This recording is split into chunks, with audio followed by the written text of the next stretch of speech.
So how about that? 365 days of Honkai Star Rail crossed off, which means it's also been a year of Honkai Star Rail videos on this YouTube page. Well, not really. I did start on May the 15th, but who's counting? I figured we can take the chance today to take a step back and look at what's happened so far over the course of the year and how we got here. I think it could be interesting for anyone considering making content on YouTube, and we can go over the growth, the ups, the downs, and of course the revenue. And then I guess for anyone who might also be interested, it's also a little sneak peek at the person behind the guides. So I dropped my first achievement guide on this page on May the 15th, which is roughly a week into the release of Star Rail. Prior to this, I had played Genshin and also Honkai Impact 3rd, but I wasn't part of YouTube in any way whatsoever then. I started recording some of these videos after getting into achievement hunting, thanks to an achievement spreadsheet that was floating around Reddit.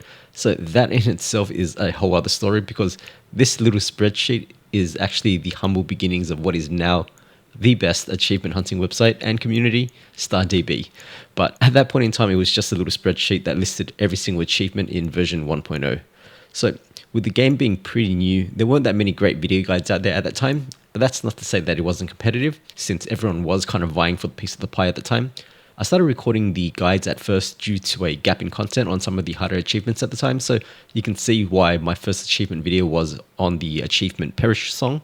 I never really intended to continue with making these guides, but as I went through YouTube looking for guides for some of the ones that I was missing, I'll be honest with you, some of the guides out there at the time were just really atrocious and frankly really annoying with their clickbait titles. So I'm like, just give us the achievement name and a 30-second guide on how to do it. And then I thought to myself, you know what, I'll just do it myself. So that's enough yapping about me for now. Let's hop on over to the YouTube dashboard and see how things are going 1 year in. So this month, over the last 28 days, we've actually been doing pretty well. So this is actually an all-time high for revenue compared to the previous patches, with a total of 1.4 million views over the last 28 days. We've got ourselves 22,000 watch hours, over 3,000 new subs, and almost $1,000 of revenue this month.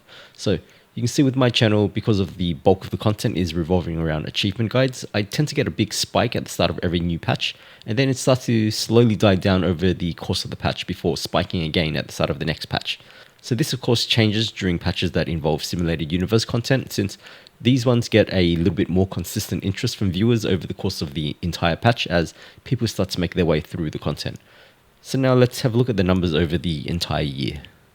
Here we are. So a total of 5.5 million views, almost 95,000 watch hours, 25,000 subs, and about $3,600 earned over the course of 1 year. I mean, I have to say it is pretty cool to see how many people are getting value out of the videos that I make.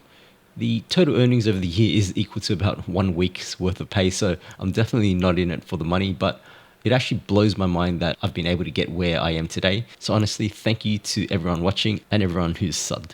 I have always said that one of the pillars of the channel was that we're just all content, no clickbait, no begging for subs and likes, no trying to sell you things.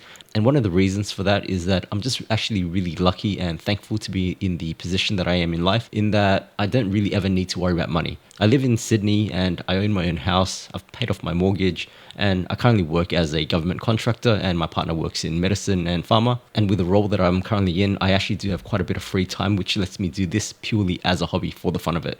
So I'm really thankful that I don't ever really need to dirty the experience by mixing it with money. And you know, as a byproduct to all this, I don't ever feel the pressure to create content on a schedule. And I guess the benefit to all that also kind of flows over to you guys as the viewers, as you're never going to ever hear me push ads for games and products that you don't really care about. And I mean, don't get me wrong though, the feeling that the channel is doing well and seeing the subscriber count go up, it really does make me feel happy. It is really fun to see how the community has grown over time, and I really do love seeing the comments that you guys leave in the videos. So I'll definitely continue with this channel as long as Honkai Star Rail continues to be a thing. I have set myself a personal goal on this channel in that I want to get myself a silver play button. That's for 100,000 subs, I think. So I'm not sure if that's even possible, but hey, it gives us something to work towards, right? Okay, so let's have a look at the growth over time of the channel. And I figured we can break it down by patch, since this probably makes the most sense. I'll slap on an overlay here that sections off the timeline by version, and then we can pull up the view count along with the subscriber count, and we'll go over it that way. So, starting off, like any new channel, growth was fairly slow, but I do remember being very excited at the time. Around this time, I tried to differentiate myself by making sure that my thumbnails were just really clear and concise, making sure that I was really consistent so that over time it was easier for people to spot. Version 1.0 to 1.2 was pretty slow. There were just so many achievements from version 1.0 that I was still making guides for the original 1.0 batch well into version 1.2. So it was around 1.2 that I finally managed to catch up, and we had a good collection of achievement guides. And it was also around this time that I partnered with StarDB during their initial launch so that all my guide videos showed up on the achievement tracker. So around this point in time, just before the launch of version 1.3, I was sitting on exactly 970 subs, just off the cusp of the big 1000. And it was version 1.3 actually that just really shook things up. So you see, what changed in version 1.3 was the introduction of swarm disaster achievements, which for most of you achievement hunters would be well aware of, are some of the hardest achievements currently in Honkai Star Rail.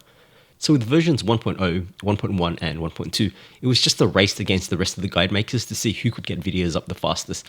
And with my videos having voiceovers and thumbnails, I was always at a bit of a disadvantage.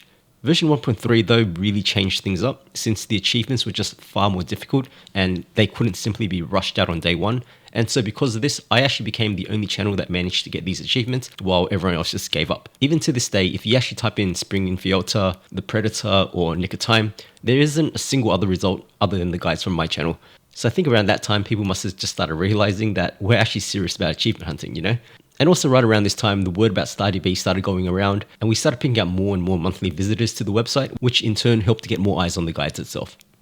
Version 1.4 was another record-breaking patch for the channel. Freshly off the success of version 1.3, we had a lot of new subscribers who were now there for day one achievement videos, which resulted in a pretty big spike at launch. So this was roughly around the time that the channel got monetized as well, so it was a fairly big milestone. It had taken us about 4 months to hit the first 1,000 subscribers, but over the course of version 1.4, we managed to grow by another 3,000, which resulted in the channel getting a total of 4,000 by the end of version 1.4. Version 1.5, on the other hand, was a far more quiet patch. I think it was just that the content itself was fairly straightforward. We had the ghost hunting event with the introduction of Huahua, and there just weren't too many new achievements that came with this patch. Compared to version 1.4 where we gained 3,000 new subs, version 1.5 got the channel another 900, which left us sitting at 4,900 just off of the big 5,000 milestone. Okay, so now on to version 1.6, and here's where we can see a huge shift in the graph. This was the release of Golden Gears and it really caused the channel to blow up. This was the first version where we had consistent viewership over the course of the entire patch, and we can see here that even on the lowest days, we were well and truly above the peak viewership of version 1.5. So the first few days of version 1.6 did really well, as it usually does with achievement guides, but it was the release of the Wheel of Destiny guide here that helped the channel really pull in consistent numbers throughout the entire patch. It seemed like lots of people were having issues with this particular puzzle, so it really took off. And here on this peak, we can see the release of the infamous capitalism video.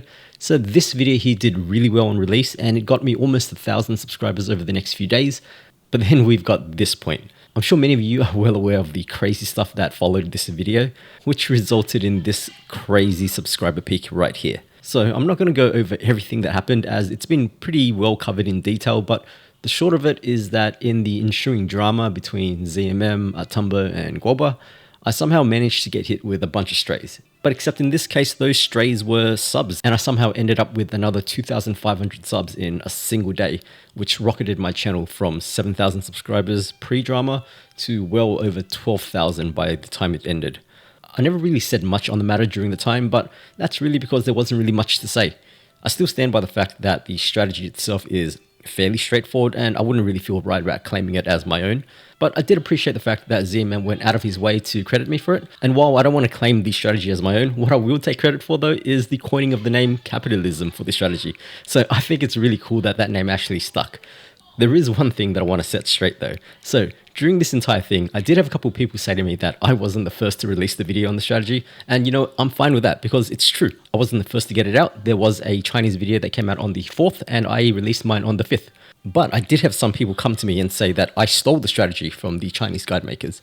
And well, I do take issue with being called a thief. So you know what? Let's take this opportunity to bring up the receipts. So in version 1.6, Golden Gears came out on the 27th of December.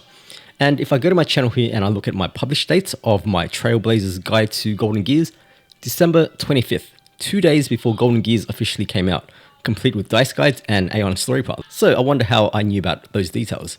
But if we look here at our Premiere Pro project files, created the 2nd of December, last modified 24th of December.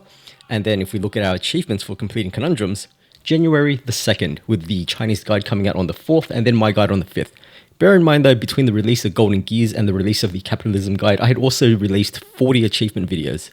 So unless I was spying on the Chinese during the beta, I think it's somehow safe to say that it was all just a coincidence that we came to the same conclusion on this one. So now after the huge patch that was version 1.6, the channel was flourishing.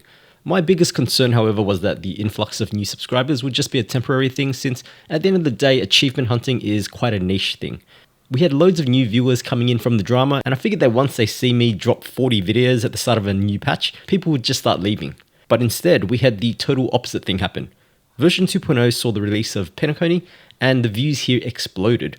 We set new records for views, doubling the numbers that we had during version 1.6, and while we didn't get any crazy sub counts in a single day, it was a pretty consistent 150 to 200 every single day throughout the entire patch, which saw the total sub count breaking past the 20,000 mark. What also helped during this period was also the fact that our team of theory crafters over in StarDB had all completed our Golden Gear runs, which meant that we now had a lot of time for simulated universe shenanigans, which resulted in some classics like these 2 billion damage showcases or our 200 million shield runs.